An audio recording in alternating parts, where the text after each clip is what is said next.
Magandang araw mga kabalen at karehiyon. Ako po si Sonia P. Soto at ito ang So to Speak. Ngayong araw, tatalakayin natin ang isang napapanahong paksa. Well, ang titulo ng ating episode ngayon ay Liwanag sa Dilim. So tutuklasin natin, sino nga ba ang liwanag sa dilim?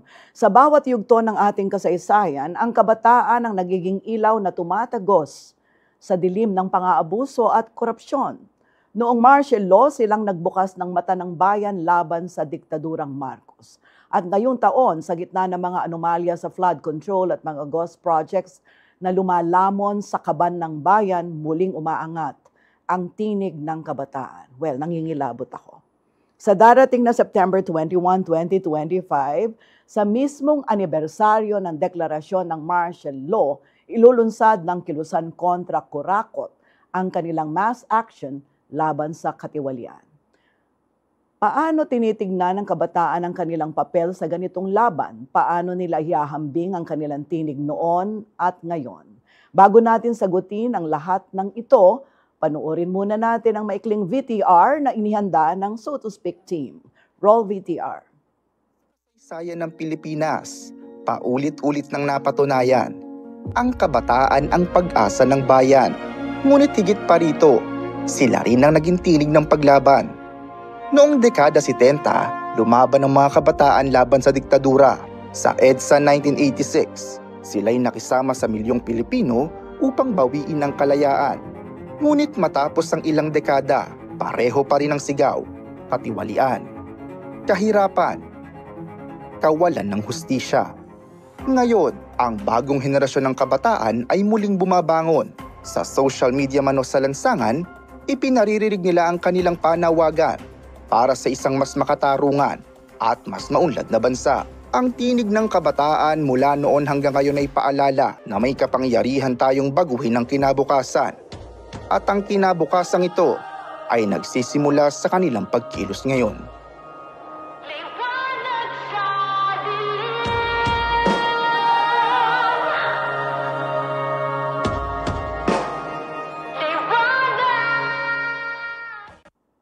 Ngayong araw, makakasama natin ang iba't ibang leader kabataan at syempre, hindi masyadong kabataan tulad ko. Pero of course, mas bata ng di hamak sa akin, isang professional na may malalim na karanasan sa pakikibaka, sa pamumuno at sa pagtindig para sa boses ng kabataan.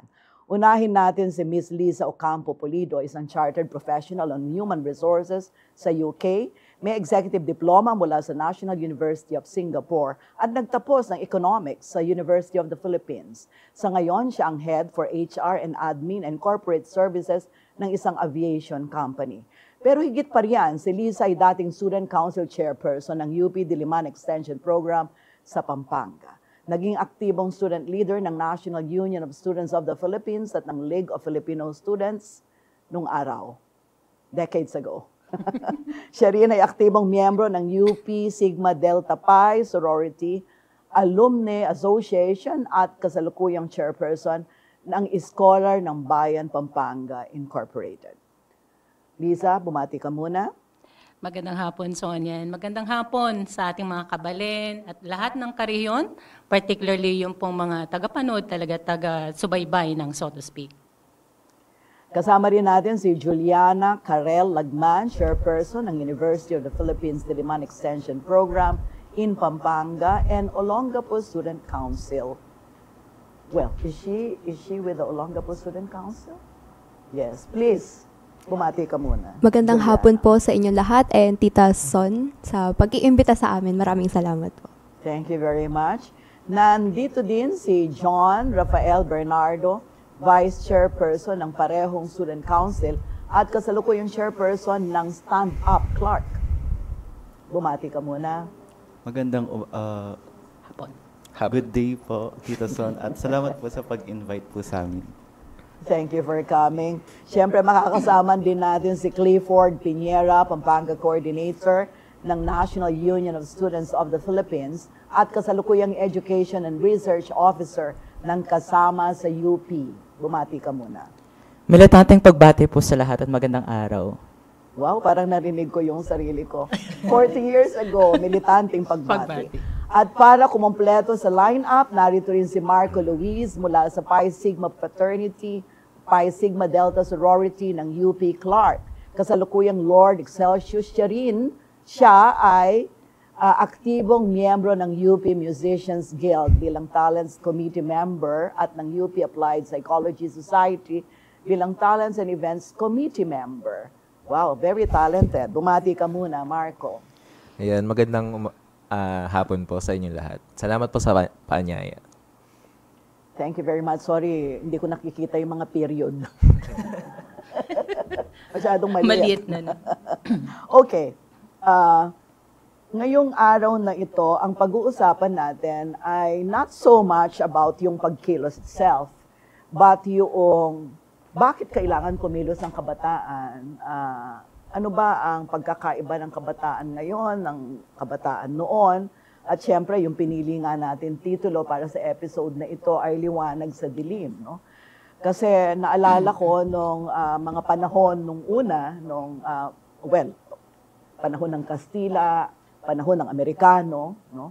Panahon ng Hapon, at panahon ng diktadurang Marcos, ang kabataan talaga ay naghandog ng pambihirang regalo sa sambayan ng Pilipino.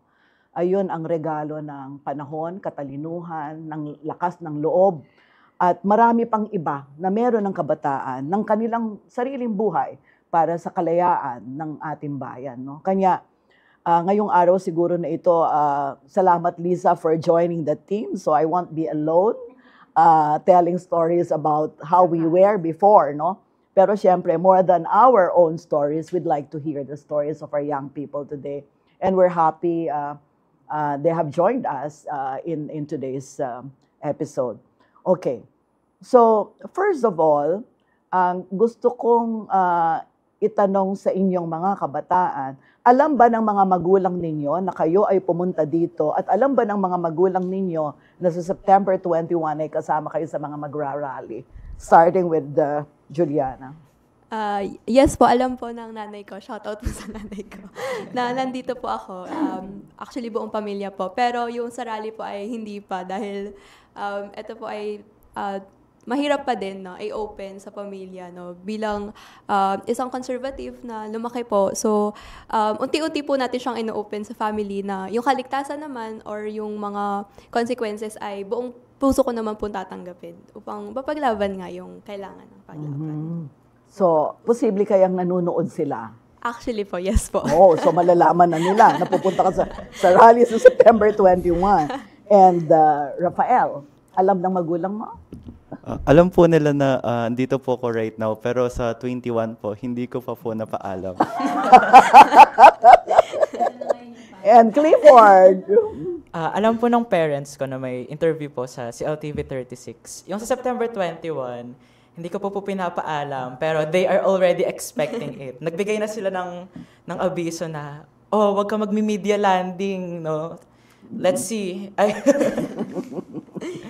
Okay, at Marco?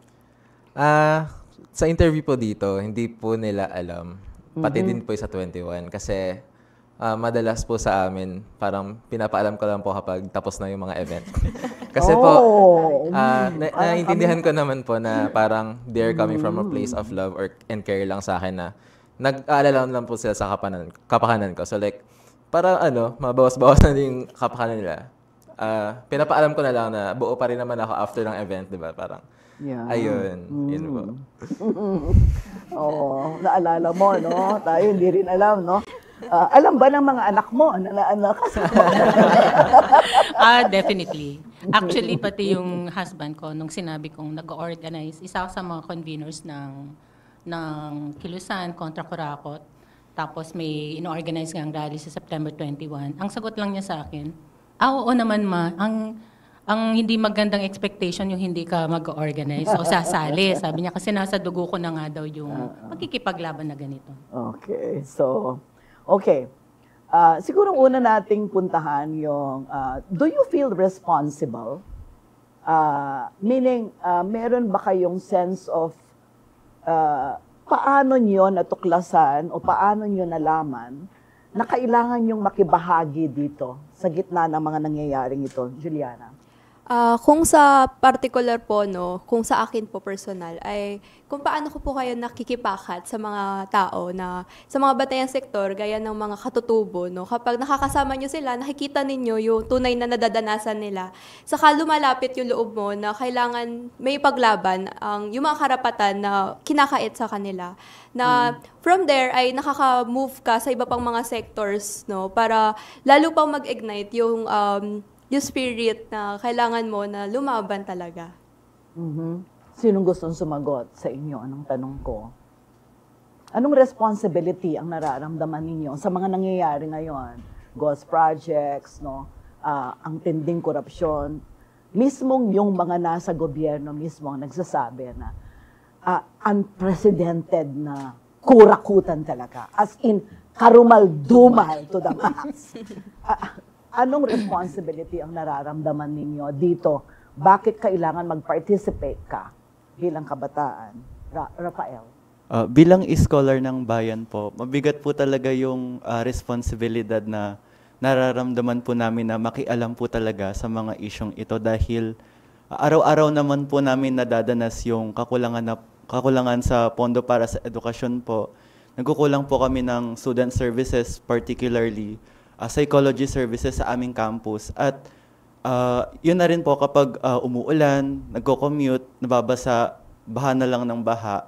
Kumbaga po, hindi mo po mai-ignore yung mga problemang ito. At mabigat po yung weight of responsibility na makiisa po talaga na labanin po yung mga korupsyon na nangyayari po sa ating bansa. Kasama ka bang nagplano dun sa September 21 na pagkilos? Currently po, yung NUSP ay hindi po siya part nung sa KKK. Bale, ang NUSP po ay part siya ng separate coalition ng Manindigan. Ano naman po siya, mga National Democratic formations, multisectoral po. So, ayun po, hindi naman po sabay yung mobilization ng KKK at saka nung dun sa Manindigan. Bale, parang succeeding po ata siya magkasunod. So, pwede na mag-join sa KKK, tapos mag-join later on sa Manindigan para maipakita na yung mga multisectoral, hindi lang yung mga kabataan, na G na mag-rally kasi hindi natanggap yung mga nangyayari sa pamahalaan, lalo na sa corruption po. Oh, G. Meron kami Yes. And Marco, anong role mo sa September 21? Ang role ko po sa September 21, actually po, kasama po talaga ako sa nag-organize din po sa 21. Like, yung kinabibilangan ko pang fraternity, yung Pi Sigma. Sila po talaga yung parang pangunahing convener po talaga ng KKK. And bilang parang isa sa mga residente ngayon ng UP Clark ng Pi Sig, parang kami po yung inatasan yung mga prod work, ganun. Kami po yung inatasan na parang, yung mga pagkilos, kumbaga, na parang pulido lahat ng mga logistics or like mga pulido lahat ng mga kakailanganin para sa 21. So, sino nagpapakilos sa inyo? Mga alumni. Mga alumni. At isa ka sa mga alumni. Correct.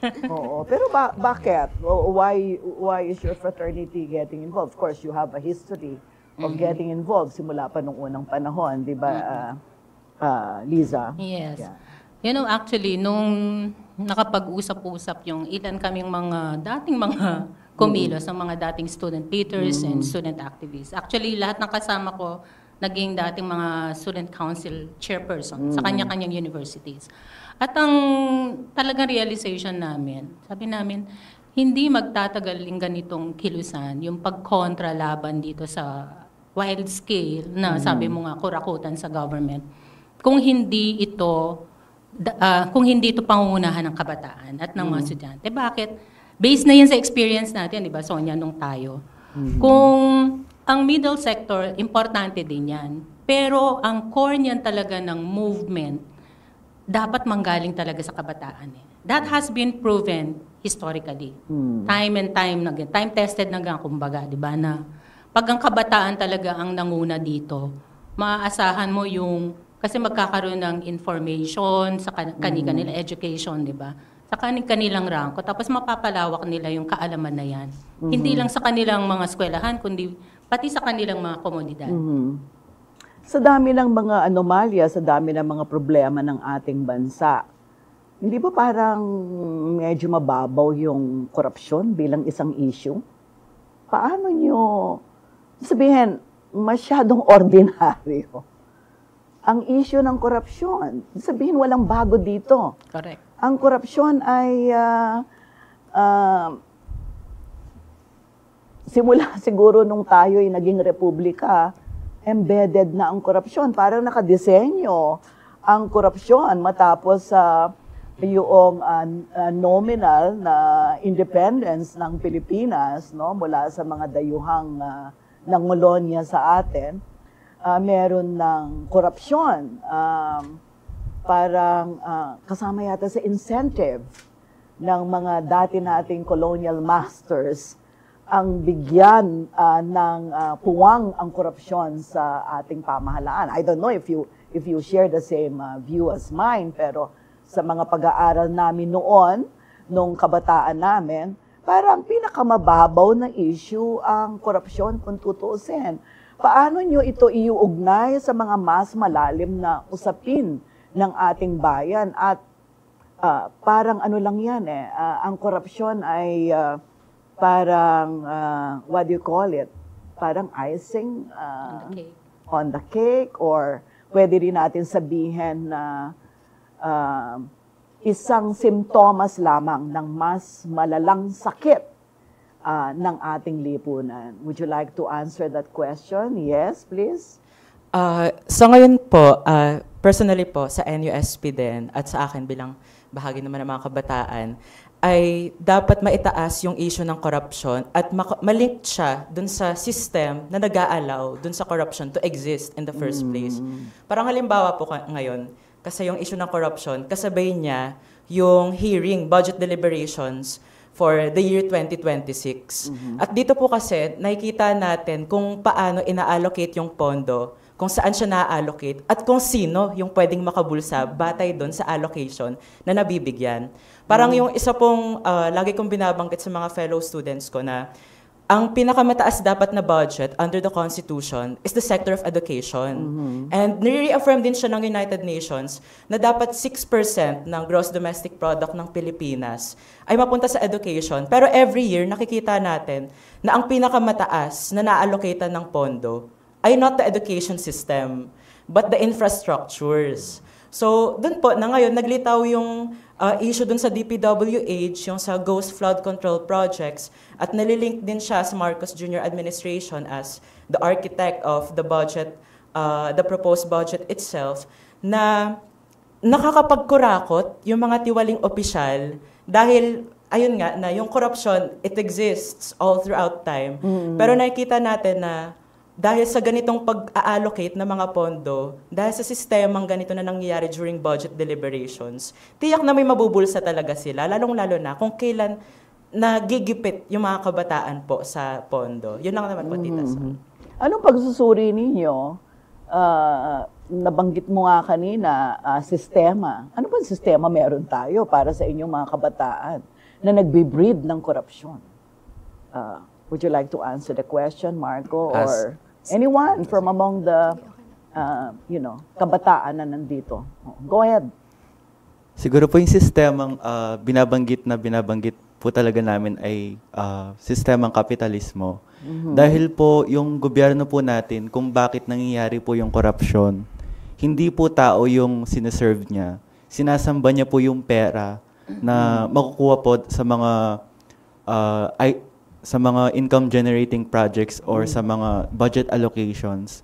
Siguro po dahil bilang kabataan po na na-experience po yung paghihirap sa kakulangan ng pondo din sa edukasyon. Parang yung pagsamba po nila sa pera, hindi na po tama at dapat na pong ibahin dahil ang dami na pong naghihirap sa ilalim po ng, ayun nga po, pag-focus na lang po sa pera.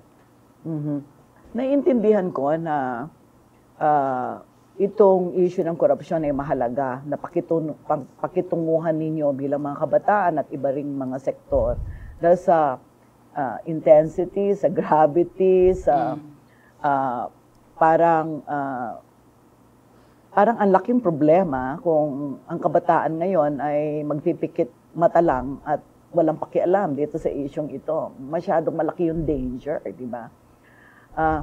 Pero naisip ko lang na kung hindi ninyo bilang mga kabataang leader na nandito ngayon at nandito sa kasamang kumikilos, nag-oorganisa, kung hindi ninyo matutukoy kung anong talagang sistemang pinakikitunguhan ninyo, baka din ang mga kabataan na katulad ninyo at iba pang mga sektor na lalahok sa mga rally, makikinig sa inyo, magiging confused. Di ba? Kasi palagay ko, sobrang dami na ng confusion ngayon. Masyado nang matindi ang confusion left and right. No? Social media na lang ang tindi, di ba? Parang ang isang nakikita ko na exasperating yung, pati yung mga politikong alam mong involved din sa pagkukurakot, sila din nagsasabi na no to corruption, di ba? Parang, wow, ano to, di ba? Juliana, sa iyong pag-aaral at dito sa grupo na ito, maging sa paaralan, ano sa palagay mo ang punot dulo ng korupsyon? Bakit may korupsyon? Alam naman po natin na kapag ganito ay meron talagang ugat yung mga ganitong corruption na nagsisimula ito dun sa pinaka-root niya. At sino ba yung root cause na yun kung hindi lang naman din ang administrasyon? So, sa mga ganitong administrasyon ay lumalawak, no? Para nagkakaroon ng branches yung isang puno, kaya lumalawak o nag-expand yung mga katiwalian na nagkakaroon ng lakas ng loob, no? Para mangurakot at gamitin yung pera ng taong bayan. Mm-hmm. Would you like to say something? Nakikita ko, gustong-gusto mong sumagot. Yes Go po. ahead. Thank you, Tita Son.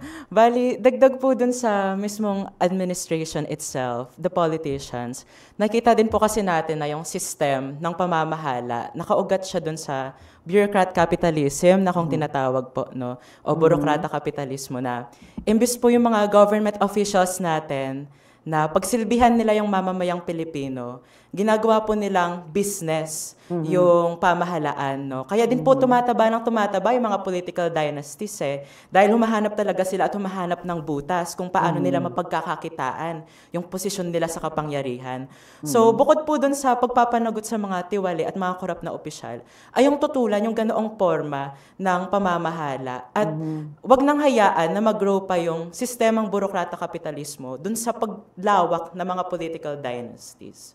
So, yun. Aba, Lisa, burokrata kapitalismo na naman ang sinasabi nitong mga kabataan na to. Parang yan na rin sinisigaw 40 natin. or 50 years after nating isinisigaw ang Correct. ibagsak ang burokrata kapitalismo, Kapitalismo. hindi ba? Ano ba ito? Is this a repeat? What is it? What is going on? Actually, yung sinasabi nitong mga batang to na bureaucrat capitalism, it has never, hindi naman naalis yan eh. Kahit nag-change lang tayo ng government, we thought for a while meron tayong demokrasya, pero the truth and the fact is that remained, the system remained. Hindi yan talaga totally na bago. Hindi man, we barely scratched the surface nung nag-EDSA revolution tayo, subsequent changes sa government. Kaya hanggang ngayon, yan pa rin ang binibreed niya talaga na problema natin. Tama ka naman doon that corruption is just the icing on the cake. Mas malalim pa talagang pinag-uugatan nitong problema natin ngayon. Okay, we will pause for a break. Magbabalik po kami, huwag kayong aalis.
Nagbabalikan, so to speak, at ipagpapatuloy natin ang ating talakayan hinggil sa papel ng kabataan, no, sa gitna ng ganitong klaseng kadiliman na meron tayo ngayon.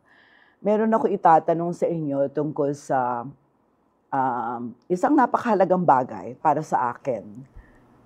Gustong-gusto ko siyang itanong sa inyo because this is the first time I am, face-to-face with young people like you, na siyempre source of inspiration for an older person like me, no? Alin ba ang mas mapanganib o mas dangerous? Yung kabataan na hindi kikibo o yung kabataang kikibo sa gitna ng mga nangyayari ngayon? Kasi may mga nagsasabing yung mga nasa, sabihin na natin, mga administrasyon ng mga paaralan o maging ng ilang mga nasa gobyerno, sinasabi nila, dapat wag hikayatin yung kabataan na sumama sa mga ganitong pagkilos kasi mapanganib, no, ang panahon. Baka sila mailagay sa, ma-endanger ang kanilang mga buhay. Pero alin ba ang mas mapanganib talaga? Come to think of it, Marco, alin ang mas mapanganib? Para sa sambayanan, yung wag kayong sumali o yung sumali kayo? Personally po, mas sa akin, mas mapanganib po talaga yung mga hindi kumikibo kasi like, we live with a saying po talaga na bystanders side with the oppressors. Like, parang, kung meron ka nakikitang ino-oppress, may nakikita kang mga inaapi ganyan. And kung manatili lang tahimik, hindi ka kikibo, hindi ka a-action, di ba? Parang, ano bang sinasabi nun sa'yo as a person? Ano ba sinasabi nun parang uma-agree ka sa ganong type of system, ganong type ng pamamalakad, di ba? Parang sa akin, kung kikibo ka, yes, sure, may mga consequences talaga, di ba? Na parang malagay yung buhay mo sa panganib kasi nandyan yung mga, syempre, mga reactionaryong gobyerno, di ba? Na sobrang OA, di ba? na magpaprotesta lang kayo, peaceful rally, ganyan, pero mga naka-riot gears, di ba? Kaya, nagagets ko naman kung saan nanggagaling war sa mga, malalagay sa panganib yung buhay ng mga aktivista, mga gustong mag-speak up. Pero kasi, kung iisipin din naman in hindsight, di ba? Parang, kung mananatili kang tahimik, parang kung hahayaan natin yung sistema ng ganito na mabuhay, mas maraming buhay ang malalagay sa panganib, di ba? So parang, ano ba? Ano ba naman yung parang konting sakripisyo, konting effort na mabibigay compared sa parang mga lives na may save if you will react. Okay. Sige, Juliana. Unang-una naman po ay, bakit ba may panganib, di ba? Like, hindi naman ito, kasi kang kalayaan natin, karapatan at kalayaan natin ang kumilos at pamamahayag, di ba? So, unang-una pa lang ay, yung panganib na yon, yung binabanggit nga kanina ni Marco, ay galing yon sa isang represibo na pamahalaan, no, na bakit tayo kailangan mag-permit tuwing magrarally, ito naman isang karapatan ng mga kabataan at ng mamamayan. Bilang, no, na lumilitaw yung mga katiwalian nila, yung mga corruption nila, no, na yung mga tao naman ay nagpapahayag ng kanilang saloobin laban dito sa mga ganitong ginagawa nila, no, sa bayan. Pero may red tagging pa rin, di ba? Yes po. Yes. Nare-red tag pa ba kayo? Of Of course. course. O ano ang reaction nyo sa pagre-red tag? Kung nare-red tag kayo, hindi ba kayo natatakot kung nare-red tag kayo? Yeah. Siyempre, Tito Son, andun pa din po yung takot na alam naman po natin yung nangyayari sa mga estudyante at lalong-lalo na sa mga aktivista na nire-red tag po ng gobyerno.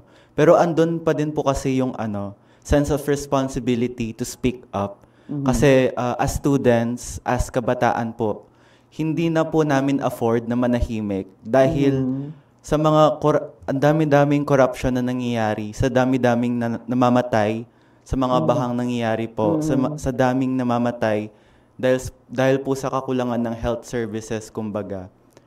Kumbaga, disservice na po sa mga naunang tao na naglaban nung EDSA na manahimik at disservice na rin po sa mga naunang kabataan na naglaban po talaga ng ating karapatan ng martial law, yung manahimik po.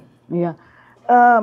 You have been interacting with these young people lately, no? And I suppose, siguro kumpara sa akin, mas nakakapag-interact ka with them, no? Itong mga generation ngayon. Anong napansin mo na pagkakatulad o pagkakaiba ng mga kabataan ngayon kumpara sa, well, hindi ka naman baby boomer ka ba? Kasi ako baby boomer, I was born in 1959. Hindi pa naman, So, hindi naman. Hindi ka baby boomer. Anong generation mo? Gen X. Ha? Gen X. Gen X ka, oo. Kasi parang 5 taon lang naman. Gusto ko sana sabihin Gen Y eh. Baka Hindi, may Gen mag-comment X. mamaya. Oo. Sinungaling. Hindi, wala namang maniniwala na younger generation ka pa. Gen X ka nga. Ako baby boomer eh. So, anong pagkakaiba? I think wala namang masyadong marked difference. No? I think ang nakikita ko lang na pagkakaiba ngayon is malaki na kasi yung opportunity o platforms ng kabataan ngayon. Hindi katulad nung kapanahunan natin nung tayo kumilos, ng mga student leaders and activists tayo. Kapag gusto talaga nating magparamdam o magsiwalat ng ating saloobin, kalsada agad tayo. Pero ngayon yung mga kabataan ngayon, yung generation ngayon, nandiyan na yung social media. And I think they are experts in using that. And parang mas pinapalawak nila o pinapalaki yung boses nila dahil sa social media. And I think similarity, parehas naman din yung ating mga advocacies, yung ating mga prinsipyong pinanghahawakan. I think the fire in the hearts of the student leaders and activists now, kagaya din ng mga naramdaman natin nung panahon natin. So, ako natutuwa na when we organized the Kilusan Kontra Kurakot, ang sabi namin ng mga dating student leaders let's organize and focus on the students and the youth. Bakit? Kasi sinasabi natin sila yung pag-asa ng bayan. That still holds true to this date. Hindi yan nagbabago pa rin talaga. Exactly, no? Si Jose Rizal ang nagsabi, ang kabataan ng pag-asa ng bayan. Nakikita nyo ba yon sa mga kapwa nyo kabataan at maging sa sarili ninyo?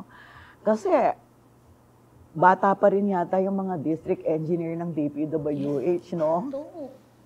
Tapos, yung mga nakikita kong mga involved dito sa mga corruption issues, dating mga kabataan yan, mga nag-aral din ng UP, nag-graduate sa mga reputable universities, di ba?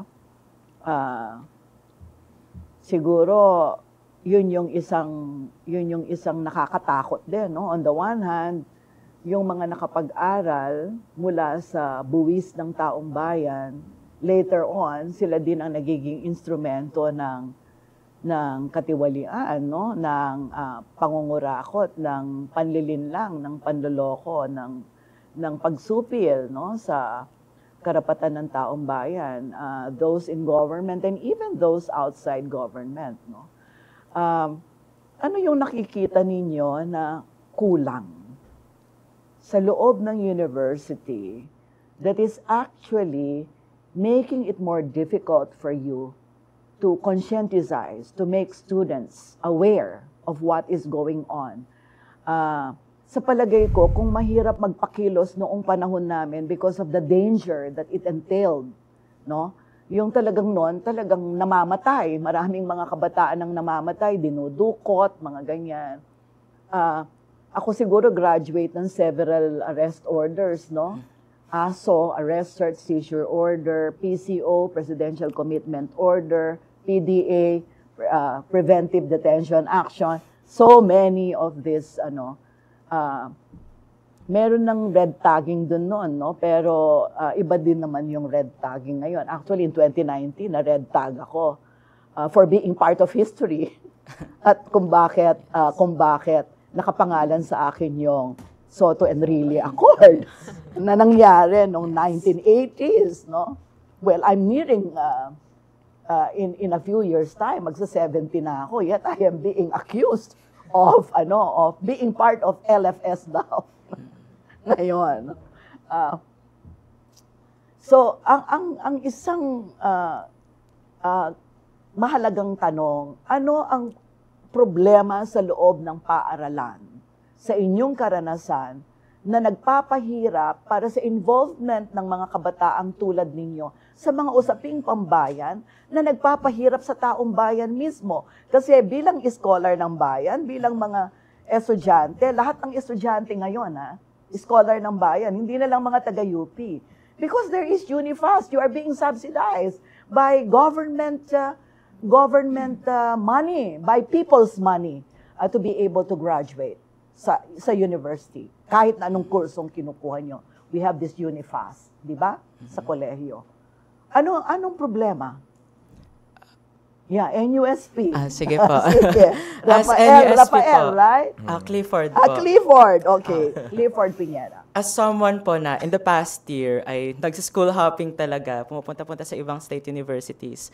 Actually po, kanina, Tita Son, tinanong niya, ano po yung kulang sa mga pamantasan? Actually, dalawa po. Ano po ang kulang at ano po ang sobra? Sa atin po sa UP noon, we are grateful to have had the 1982 Soto Enrile Accord kasi it barred state forces from entering the university grounds, and then after that nagkaroon tayo ng UPD&D Accord. Other state universities, dahil nga po tinanggal na sa atin yung UPD&D Accord, for everyone's knowledge, no. Yung mga other state universities, they don't have that kind of safeguard. Kaya madali silang ma-red tag, madaling makapasok yung state forces na nagre-repress doon sa student movement to organize, to mobilize. And simple educational discussions, Tita Son, na when you enter state universities in Pampanga, hindi man sila makapagkasa ng mga educational discussions that we are conducting inside UP. So, repressive talaga in nature. And at the same time, sobra din yung panggipit, yung pangiipit sa mga estudyante na huwag magsalita. As you have mentioned, Tita Son, earlier this month, na nagkaroon ng particular situation to a state university dito sa Pampanga na ni-red tag yung mga programs. I reacted to that in my Facebook. Did you read that? Yes, Tita Son. No? Pwede ba banggitin yung state university? Yes, of course. Pampanga State University. We're watching you. No, na ni-red tag nila yung mga progressive organizations, including alliances such as College Editors Guild of the Philippines, no, na recently they have just filed yung Campus Press Freedom Bill with Kabataan Party List, yung National Union of Students of the Philippines, yung Anak Bayan, yung LFS, no? And it's funny na nire-red tag nila yung ganon, and it's scary at the same time kasi wala masyadong mass organizations in those state universities, pero nahahanapan pa rin nila ng butas para takutin yung mga estudyante at supilin yung lumalaking kilosang kabataan, no? So, siguro parang pagtatapos na lang din po dun sa aking napakahabang sagot. No, na right now, kasabay po na anti-democratic and repressive in nature din yung pagkakat ng budget sa mga state universities.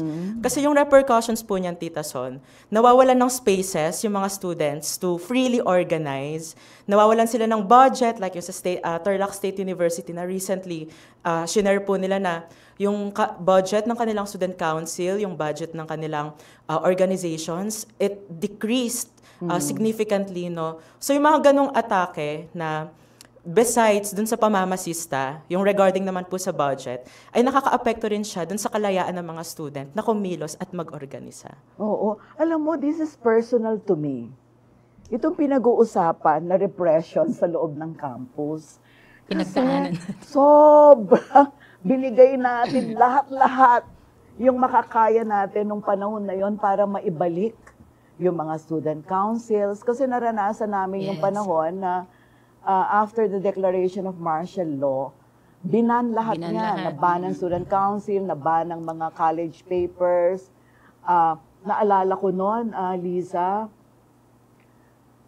iba't ibang style ang ginagawa natin. Halimbawa, naglalagay kami ng ng slogan na tinatali namin sa leeg ng aso o leeg ng pusa, ganyan. Para lang mapakita namin yung protesta namin.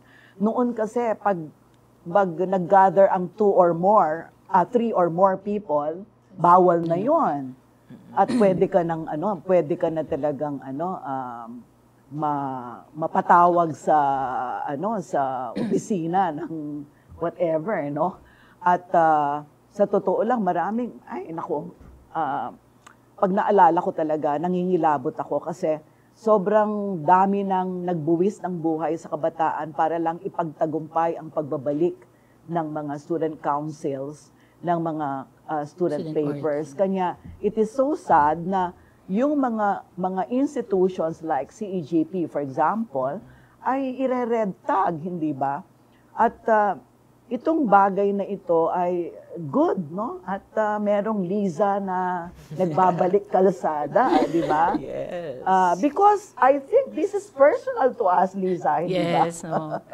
Actually, sa isang punto nga, sabi ko, nung tinanong ako ng mga anak ko, ano na naman yung pinasukan mo? Tapos sabi ko sa kanila, you know what, at one point, sinabihan kasi ako ng mga anak ko, nung pinag-usapan namin to ng bakit nakaluklok ulit yung mga nandyan sa palasyo, sa Malacanang, no?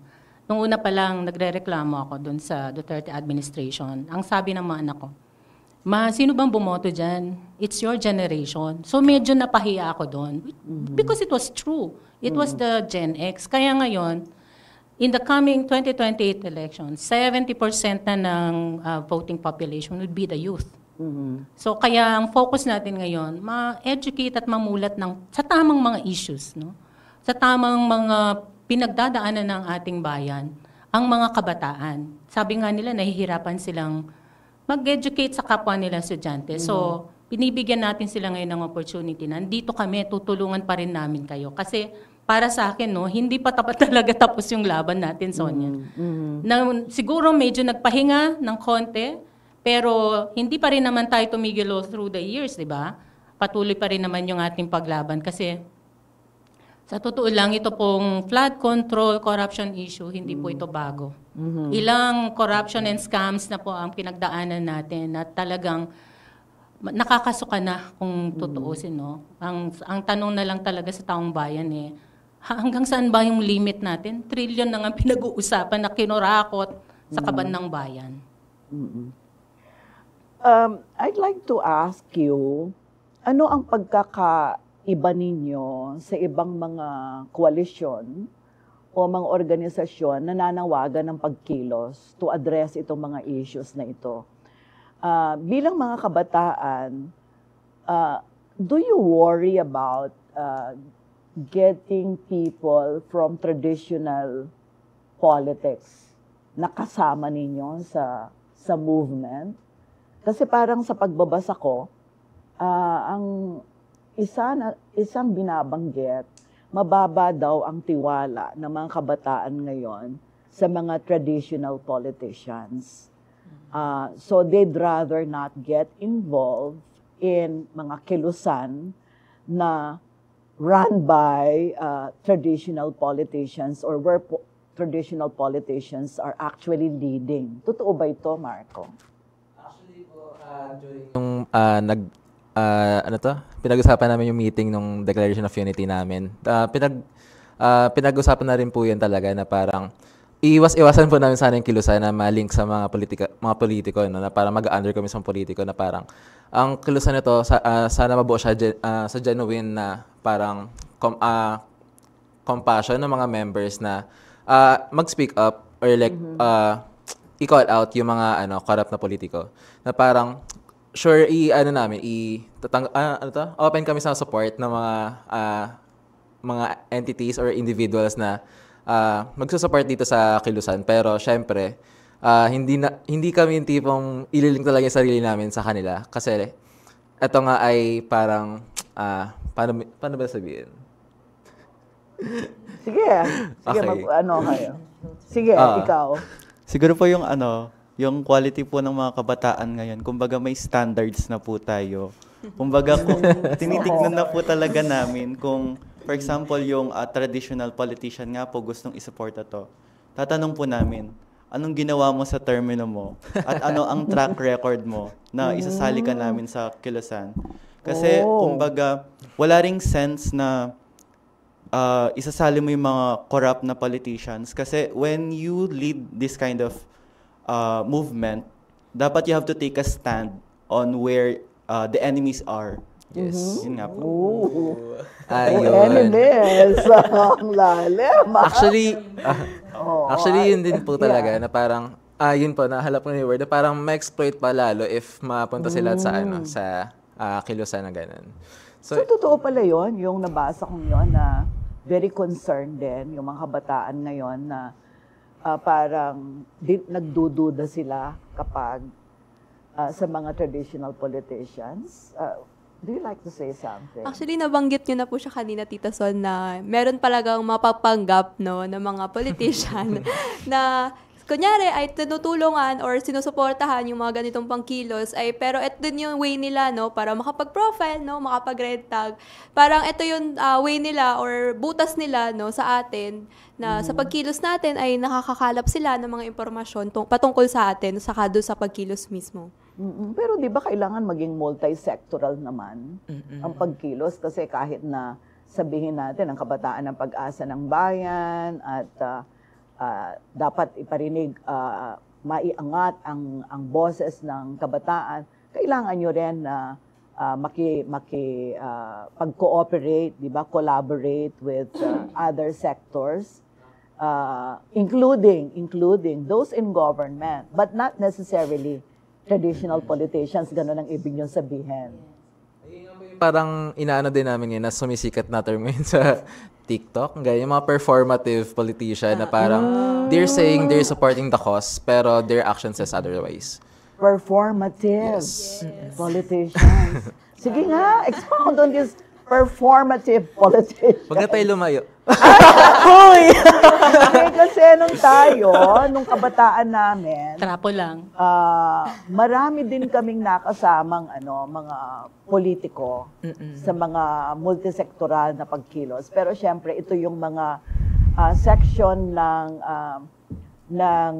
mga dating bahagi ng political elite na na-eliminate o na-itabi noong panahon ng martial law kasi naging dominant force. Diktadurya di ba? So to the elimination of all the other members of the political elite. So yung political section of the political elite noon na marginalized, nakasama namin sa movement. Kanya iniisip ko, ano yung mga tinutukoy nyo? Sino yung mga politicians na tinutukoy ninyo na hindi nyo gustong makasama dahil nagdududa kayo sa kanilang intensyon? Go ahead, Clifford. Sige po. On a national level, let's list them one by one. Just kidding. Siguro po, kung national level, nakikita natin na actually, napangalanan na nga po sila di ba? Halimbawa si Jinggoy Estrada na nung nagkakaroon ng Blue Ribbon Committee hearing, na isa siya sa mga nagtatanong kasama ni Marcoleta, na tatanong pa niya, safe ba ako? No, you're not safe, no? So, nakikita natin na dun pa lang, dun sa pagputok ng issue ng flood control, sinasabayan na nila. Yung pagtatanong, sinasabayan na nila yung dissent ng mamamayan. But eventually, no, like clockwork, ma-expose sila dun sa kanilang mga katiwalian. Kaya nga si Jinggoy Estrada, nakakatawa po Tita Son na part na siya ng 3 dun sa PDAF scam. Ngayon, part na naman siya dun sa 3 sa Senate sa flood control scam. Namely, kasama si former Senate President Chis Escudero na nalilink din at si Senator Joel Villanueva. So, yung mga 3 yun, no, at the rest na rin na nasa Congress and even sa mga local, na nakikita natin na sinasabayan talaga nila yung galit ng mamamayan para matungtungan nila yung kanilang mga political ambitions. Di ba? So, ngayon nga po. So, these are the performative ones. Yes, Tita Son. They are the performative force. Ito yung mga, sige, balikan natin yung mga performers. After this commercial break, huwag po kayong aalis, babalik po kami.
nagbabalikan sa So to Speak at nasa huling bahagi na po tayo ng ating talakayan.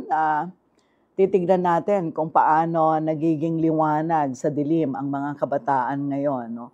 Kanina napag-usapan natin yung pagdududa ninyo sa mga traditional politicians na nagpapanggap na bahagi ng paglaban sa korupsyon. Because you believe na parte sila ng sistema, naging bahagi sila nito, pinabayaan nilang umabot dito. No? Kanya you'd rather na mamili kayo ng mga leader na makakasama ninyo sa inyong paglaban. Okay. Maraming mga developments lately, di ba? So, yung isa, yung pagpapalit ng speaker ng Senado from Chis Escudero to Tito Soto. Pagkatapos, kanina napabalita na si Speaker Romualdez sa lower house of Congress o Kongreso ay tumabi na, no? Following a conversation with his cousin, President Bongbong Marcos. Si Presidente Bongbong Marcos naman, alam natin na nagtayo na ng investigation committee, the ICI, di ba? Anong tingin niyo sa mga developments na ito? Anong tingin niyo diyan? Natutuwa ba kayo sa mga developments na 'yan o nagdududa din kayo sa mga developments na 'yan? Do you really believe na i-address ng kasalukuyang pamahalaan ng estado yung ng gobyerno yung at pupuntahan niya yung tunay na ugat o sanhi ng katiwalian. Halimbawa, yung nabanggit nyo kanina, political dynasties ay talagang isa sa mga dahilan kung bakit lumalala ang korupsyon. Juliana? Ayun po, no, na yung ganitong pagpapakitang tao nga, no, nabanggit simula pa kanina na ito ay talagang performative na lang, na nagpapaikot-ikot na lang sila sa Senado, no, nagpapakita na yung mga ganitong pagkilos nila or yung ganitong mga actions nila towards dun sa galit ng mga taong bayan or dun sa paglabas, no, ng mga issues nila ay parang para na lang mapakita na kumikilos sila. Pero in perspective ng kabataan, no, yung mga ganito nila ay hindi naman sumasapat, no, doon sa pangangailangan talaga. At yung mga nakaupo lang din naman ay sila lang din naman ay parte ng mga political dynasties o kaya sila din naman ay parte ng mga katiwalian o ng mga nangorap, no. So hindi pa rin nagbabago yung sistema at yung mga nakaupo na nagpapatakbo doon sa sistema. So whether iikot-ikot pa natin sila doon sa mga nakaupo ay kung sila pa din ang nakaupo, wala po talagang magbabago. Dito sa investigation, di ba, mukhang okay naman yung mga nilagay nila.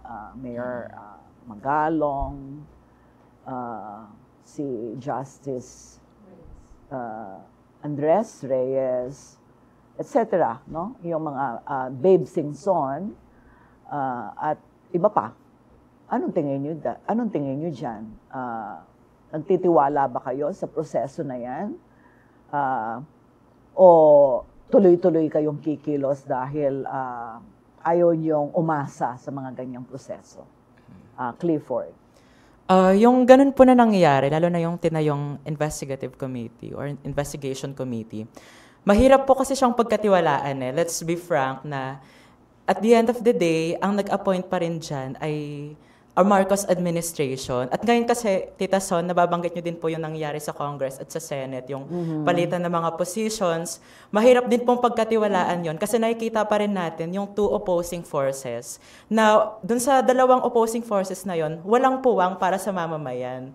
Diba? Nakikita natin na Campo Marcos, Campo Duterte pa rin, yung nagtutunggalian sa Senado at sa Kongreso. Parang kamakailan lamang po nagsasalita si Senator Amy Marcos na dun sa nangyaring coup kay former Senate President Chis Escudero na wala daw silang alam sa mga nangyari, baka daw magpalitan na naman ng Senate President, ng mga positions, ng mga committee headships. So nakikita po natin na yung kanilang pagsasalita ay not on behalf of the interests of the Filipino people, but on behalf of the political group or kung saan man silang kampo nagre-represent. Na ang bukang bibig ni Senator Amy Marcos ay yung Duterte camp daw na ina-oppress daw sila sa loob ng Senate dahil sila na yung naging minority, hindi na sila majority. So, nakita po natin na etong ginagawa nila, they are just playing the chessboard. And they are putting their pieces na para mag-plan dun sa mga susunod na mangyayari at magiging progress dun sa parliamentary. So, at the end of the day po, hindi din po siya mapagkatiwalaan ng buong puso ng mga kabataan. Kaya nga po, lumalaki yung student movement eh. Parang yung agitation nila, nanggagaling sa point of view na they don't trust the system anymore to support them and to support their education. So, yun po yung nangyayari na lumalabas na sila sa lansangan, lumalabas na sila para magkaroon ng mga mobilisasyon, ng mga pagkilos. So, yun po, mahirap po siyang pagkatiwalaan. At kung ako po ang tatanungin personally, ay hindi talaga mapagkakatiwalaan yung ganoong proseso. Anong pulso nyo ngayon kung social media ang gagamitin? You do social listening, di ba? Nagso-social media kayo. Nakikita nyo ba na maraming kabataan ang galit sa mga nangyayari? Kasi, well, sa ibang lugar, for example, sa Nepal, di ba? Nakikita nyo yung mga talaga nangingilabot ako, pinapanood ko yung isang video ng isang student leader talaga na talagang nananawagan talaga siya ng total na change sa kanilang pamahalaan, ang tapang nung bata, Very inspiring yung nangyayari. But, maraming mga violent na protest actions doon. May nakikita ba kayong mga ganyang eksena o senaryo na mangyayari dito sa Pilipinas dahil dito sa mga anomalya na ito? Would you like to answer that question, Raf? Siguro po, Tita Son, kung yun nga po, sa ganitong kalala ng sitwasyon ng bansa natin, wag na po tayo ma-surprise kung magiging violente na po yung method ng pagpapanagot ng taong bayan. Dahil hindi po natin sila mabiblame kung ganong level na po yung galit na nararamdaman nila. Because every second of the day, violence is being inflicted upon them by the corruption that the government is doing. People have died and people are dying. Thousands, if not millions of people have died sa pangungurakot nila sa flood control, pangungurakot nila sa budget ng health sector, pangungurakot nila sa palpak na infrastructure na kapag na-aksidente ay namamatay rin yung mga tao. Kumbaga po yun, let's not blame the taong bayan if galit po sila at gusto po nilang papanagutin ang mga nakaupo sa taas. Dahil yun nga po, every second of the day, violence is being inflicted upon them also. Would you like to say something? Tita Son, parang napulsuhan mo yung ko yung aking reaction. Tama naman po yung sinabi ni Raf na we cannot blame the Filipino people if they choose which methods to apply dun sa kanilang galit na nararanasan. Kasi yun nga po na araw-araw ay maraming namamatay na mga Pilipino mula sa poor quality ng ating health services, at even sa ating mga marginalized communities, from farmers na walang lupa, from workers na hindi makatao yung kondisyon sa paggawa, to indigenous peoples na inaagawan din ng lupa, and even activists every day being red tagged, being harassed, profiled, killed, At yung mga ganong action nila ng reactionary government doon sa pagsusupil sa kilusang kabataan at sa broader movement of the masses, yung mga gawain pong yun, nagkakos lang more for the people to stand up. Halimbawa, personally, ako po nung freshie na, one of the radicalizing point in my life was when Chad Book died, a volunteer LUMAD teacher. And that's when I realized that I have to stand up, I have to get myself organized, join mass organizations. Kasi everyday nangyayari yon sa masang Pilipino. So, hindi po natin masisisi ang taong bayan kung dumating siya sa ganoong punto na i-raid ang Malacanang, i-raid ang Batasan, no? Panagutin na yung mga corrupt, no? Dahil sobrang bagal ng sistema. So, yun po na ang nais kong sabihin ay justified yung galit ng taong bayan, and we cannot blame them for which method they choose para panagutin yung mga corrupt.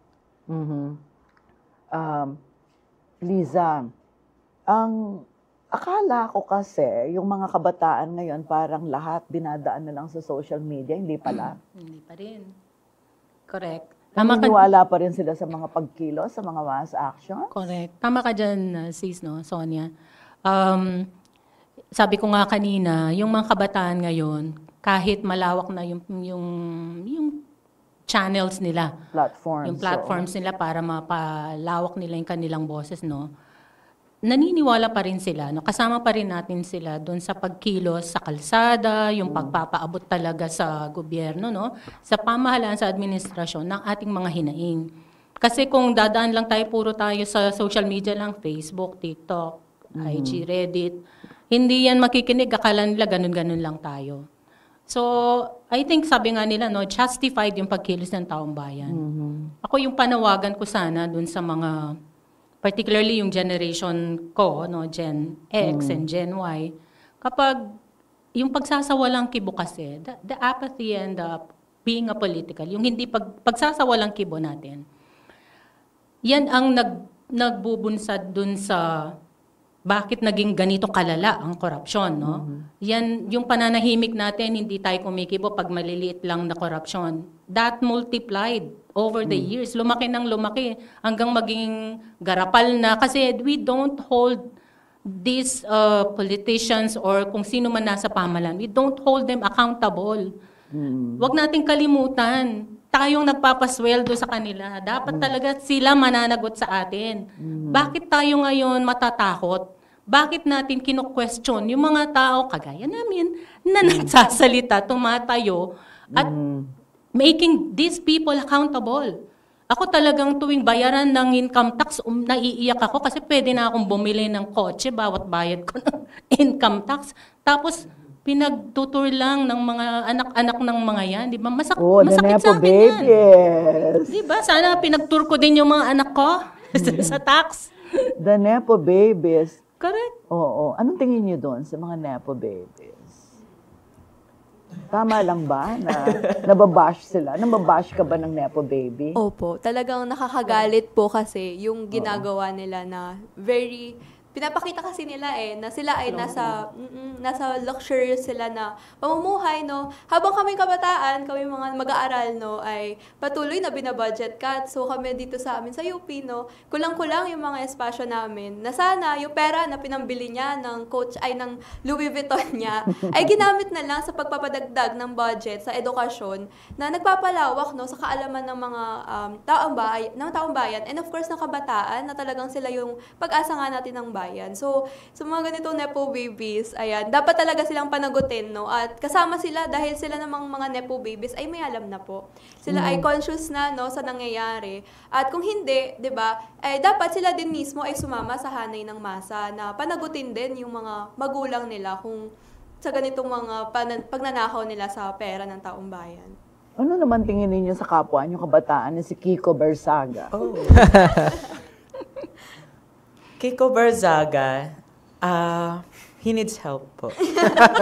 No, that's not a joke. Siguro nakakatawa siya, pero based sa mga nagiging, the way he presents himself, he just barged in the office of the House Majority Leader, Sandro Marcos, na para sabihin na he will take over the speakership from Martin Romualdez without any basis, without collecting enough votes, na parang na siya parang, I'm not diagnosing, pero parang delusions of grandeur, di ba? And yung pagpepresenta niya sa kanyang sarili sa social media as a womanizer, yung iba't ibang kabulastugan na ginagawa niya, that's not an action, that's not a behavior of a responsible politician, let alone a responsible public servant. Yeah. So he's not a model for you, for the youth. Of course not, Tito Son. Medyo nakakahiya. Who would be a model for you? Attorney Reneco. Hi, Attorney! Oy, naging guest ko siya dito sa plataforma nung nagkakamping sila. Siya nagturo sa akin ng 0.5. Of Alam mo all na rin ang people, 0.5. ito mga to, hindi ako tinuruan mag-0.5. Si Reneco ang nagturo sa akin ng 0.5. And not related to Saldico daw, He's ha? not, she's not related to Saldico. Saldico. Yes. Yan nangiinis si nangiinis si VP VP. Sara, di ba? So, we're nearing the end of this conversation and I'm happy that you accepted our invitation to be with us. Siguro, pag-usapan natin ngayon, ano ang pwedeng ma-expect ng taong bayan doon sa darating na September 21? Kasi may September 21 sa Manila, right? Yes. Pero meron kayong sarili nyo dito. How will it look like? What will we expect on September 21?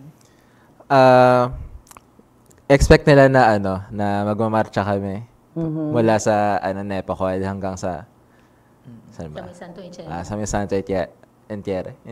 Santo Enchero. Enchero. Sorry, di ako taga dito. Santo Enchero Street Yes. sa Angeles. Opo. Tapos may mga programa, may mga performance na makapagpa-light up lalo ng sense ng urgency to call out these corrupt politicians sa mga normal na mamamayan. Ayun po. Oo. Marunong ka mag-chanting? Yes. Sige nga, bigyan mo ako ng sample ng chanting na nakatuon dito sa panawagan ng kontra kurakot. Kasi nakapanood ako ng chanting ngayon. Iba yung chanting nila ngayon, ha? Compare dun sa yung ikulong na yan. Ikulong, something like that. I saw that. Sa UP. Sige, mag-chanting ka. Lahat sila. Meron po yung di ko memorize yung yung kulong na yan. Oo. Mga kura. I saw Chant it. kasi ito sa UP. Binase nyo sa UP chant. Yeah, I saw talaga. it eh. Opo. Sabi ko nga, iba na ang chanting ngayon compared dun sa chanting natin before. Correct. Meron din po nga yung Tita Son, DPWH, corrupt. Baligtad po, corrupt, DPWH. Meron din po particular sa education, yung edukasyon, pondo sa edukasyon, hindi sa korupsyon. O, ba't hindi nyo i-chant? Okay, let's chant! 1, 2, 3. Sige, ako Kita ko na nanay ko Yeah. Pondo sa edukasyon, hindi sa korupsyon. Hindi pa sabay. Take 2. Take 2. Pondo sa edukasyon, hindi sa korupsyon. Kapareho din ang chant natin nung araw. Yung ibang chant, yung parang sumasayaw-sayaw pa sila sa daan eh. Diba? Hindi nyo pa kabisado ha. Pinapanood ko eh. Pero siguro, well, I just wanted to lighten up the no. Pero alam ko na anuman yung inyong gagawin, no? Whether meron kayong chanting, whether meron kayong mga cultural presentation o magmamarcha kayo. We share the same motivation, no? Gusto natin na maging maganda ang kinabukasan ng kabataan. Yun lang, nakakalungkot dahil noong panahon namin, and that was around 40 to 50 years ago, we were hoping na dahil sa aming mga pagkilos noon bilang mga kabataan, ang kabataan ngayon ay in a better place. But now, look, no? Sadly, na-snatch away lahat ng mga pinaghirapan. The same politician families, the political dynasties, sila pa rin ang may hawak ng poder ng pamahalaan. Siguro maganda na mag-iwan kayo ng final message ninyo para sa ating mga tagapanood. Invite them to mga pagkilos na inyong gagawin, starting with you, Juliana. Mga scholar ng bayan, mga kabataan, at mismong mga sektoral nating kababayan, no? Sumama po tayo sa pagkilos. Tutulan natin at igiit na ang ganitong pangungurap, no, ay hindi naman bago na sa atin. Kaya kailangan ay panagutin at kondenahin ang lahat ng kanilang pinagnanakaw. At kailangan panagutin ang sino mang kailangan panagutin, no, lalo na ang administrasyong Marcos Duterte. Dahil simula't simula naman ay sila naman ang punot dulo ng sakit ng ating Pilipinas. Kaya naman naman, no, sumama po tayo sa September 21, magkakaroon ng kilos protesta laban sa korupsyon at laban na rin, no, at pagko-commemorate para sa ating martial law. Mga scholar ng bayan, huwag po tayong matakot na lumiban sa ating klase. At para sa mga corrupt na nakaupo sa taas, Marcos, Duterte man yan, trust, you will be dealt with. Wow. Wala kaming ganun nung araw. Trust, you will be dealt with. Okay. Go ahead, Clifford. Okay po, mula sa mga alliance ng mga student institutions, parehong NUSP at parehong kasama sa UP, ang sabi po ni Leanne Alejandro, in the line of fire is the place of honor. Kaya naman po sa mga kapwa ko kabataan ay patuloy na tumindig, patuloy na lumaban. At sa mga student councils po, syempre ipa-plug ko na rin, na patuloy na palawakin ang ating patriotic, democratic, and progressive, long-standing, genuine Student Council Alliance sa buong Pilipinas, ang NUSP. Mag-organize po tayo, mag-mobilize po tayo, i-arouse po natin yung ating lakas at ang ating mga kaisipan tungo sa kolektibong pagkilos, lalong-lalo na sa mga student institutions. Maraming salamat po. Thank you, Clifford. And yes, Marco, what's his role in the fraternity? Grand something? Excelsior. Lord Excelsius po. What's that? Lord Excelsius. Lord Excelsius. Basically, Okay. the chairperson of the art. Sige. Okay. Sa mga kapwa kabataan, no, maging mulat at patuloy tayo magmulat, no? Sabi nga nila, takot ang gobyerno sa mga edukadong kabataan. So, patuloy lang tayong matuto, patuloy lang tayong pag-aralan ng lipunan. Wag natin hayaan na makondena tayo ng 4 na sulok ng paaralan. Dapat ma-apply natin sa labas. Maging sa lansangan. Kaya sa 21, no, inaanyayahan ko kayo na pumunta. Okay. And of course, I invite Lisa to give us the final, the last Invitation. word for today. Sige. Yeah. So, sa ating mga kababayan, no, particularly ating mga kabalen and karehiyon, sa September 21 po, maraming pagkilos ang magaganap sa ating bansa, no? 2 sa Manila. Kung saan kayo malapit, inihinikayat ko talaga kayo na pumunta at makilahok. Pero para sa ating mga kabalen, wag na po kayong lumayo. Wag na tayong gumastos ng pamasahe doon. Meron po tayong ilulunsad September 21, 3 p.m. Makita-kita po tayo sa may Nepo Quad, no? Doon sa tapat ng Angeles City Ice Plant. Tapos, konting marcha lang po, pupunta tayo doon sa may heritage site, doon sa may Santo Enchero sa Angeles City. Inaasahan po natin na makita kayo doon. Marami na po ang nag-signify na sumama at makikilahok sa atin. Well, there's another protest happening tomorrow at the Cathedral of San Yes, Fernando. At marami pang ibang sunod-sunod, no? So, in other words, importante na maraming mga kababayan tayo ang kumikilos, pero dapat yun nga, I share your sentiment and your warning na huwag magpagamit, no, sa mga the same old traditional politicians who want to mislead and snatch away whatever it is that the victory that we have struggled to attain, di ba? Yun talagang ipaglaban ang interes ng taong bayan, no?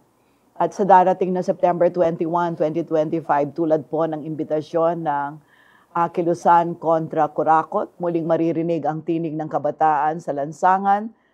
At yun nga, ang invitation nila ay lumahok, sumali sa iba't ibang marahil sa iba't ibang paraan kung hindi man makakarating ng September 21. Pero September 21 is a very important date. Sa September 21 ay 53rd anniversary ng Declaration of Martial Law. Martial law changed the lives of many young people during our time. It changed mine as well. It deprived me of so many opportunities, but also it helped me shape my ideals as a young person. At sa palagay ko, yung mga kabataan na babalikan ang lessons ng pagkilos ng kabataan nung deklarasyon ng martial law will benefit a lot yung tempering nyo as young people. At nagpapasalamat ako sa inyong presensya ngayong araw na ito. At syempre, Lisa, thank you for helping me find these young people and invite them to join us today. We'll see you in future episodes of So to Speak. Hanggang dito na lamang po. Maraming salamat sa inyong lahat.